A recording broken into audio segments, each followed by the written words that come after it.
Hello, good day everyone. You are welcome back. If today is your first time seeing my video, you are highly welcome. In today's video, my people, as you all can see on the video, we are making crunchy chin-chin. Now wetin we want make today, my people, now MB days. Last week Sunday evening, as I sit down for my sitting room, they watch film with my family. Now so chop one chop two, just come the hungry me, and there was nothing like that for me to eat at the moment. Now I pause the film when I did watch. Now I rush enter my kitchen. I say to myself, what can I make this evening? Now when go make this film they make sense wella for me and my family. As I enter my kitchen, now reason I check around, say wetin I go fit make now, like we no go take me too much time.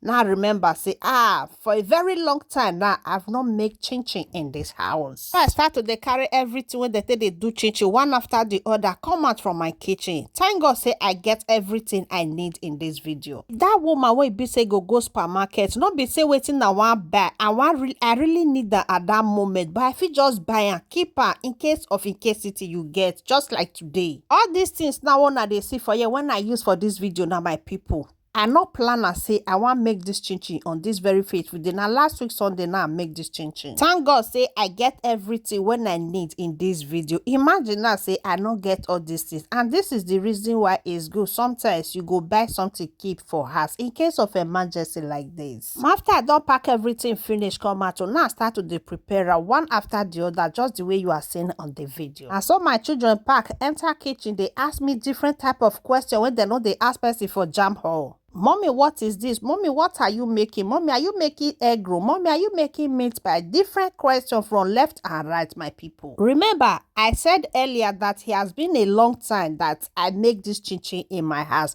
Very, very long.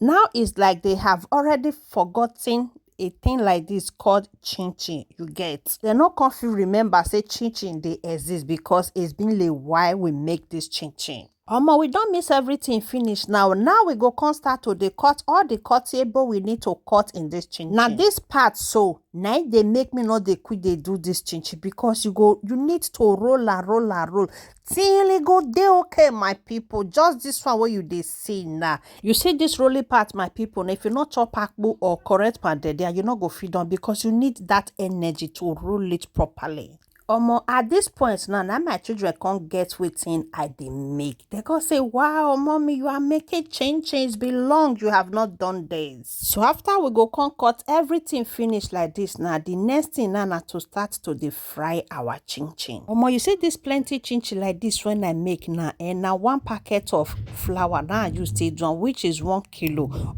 After I don't fry everything finished, guess what?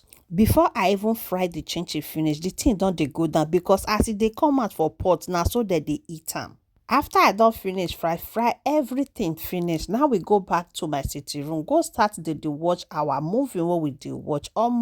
You see this chin-chin, so we almost finished everything that evening. And just small I can remain as they break now. So my children that they pack and they put for inside their school bag, say they want carry and go school. Imagine. Now tell me on the comment section, what do you think about this chin-chin, the mixing to the fry point? Will you be giving this a try? If yes, please let me know on the comment section. As you are watching, please remember to share this video to your loved ones. Like and leave a nice comment. As you do, may God highly bless you. And to my returning followers, I say may God bless you all as soon as they support Una girl. Thank you guys for watching and see you all in my next video. Una bye for now.